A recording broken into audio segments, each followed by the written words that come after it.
Let's have a conversation about historical events reflecting current ones. In an official court document, a senior ICE official, Robert L. Cerna, recently said this about some of the men the United States government has sent to El Salvador on suspicion of being connected to a Venezuelan gang. Quote, "The lack of a criminal record does not indicate they pose a limited threat. In fact, based on their association with TDA, the lack of specific information about each individual actually highlights the risk they pose."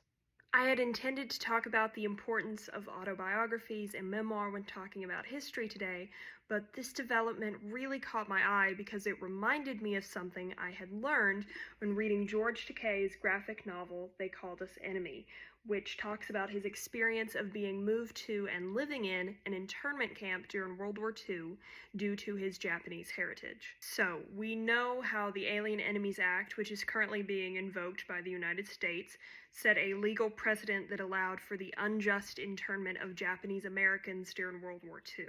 Mr. Takei also opened my eyes to the involvement of Earl Warren, a U.S. leader who went on to become the Chief Justice of the Supreme Court.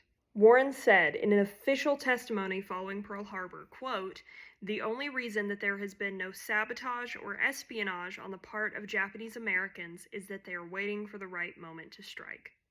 This sounds very familiar.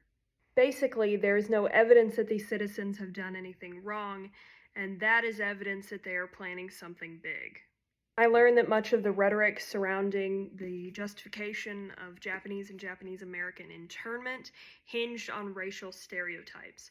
Harmful assumptions surrounding Japanese heritage and culture provided an excuse for persecution. In 1977, Warren wrote, quote, "I have since deeply regretted the removal order and my own testimony advocating it, because it is not in keeping with our American concept of freedom and the rights of citizens."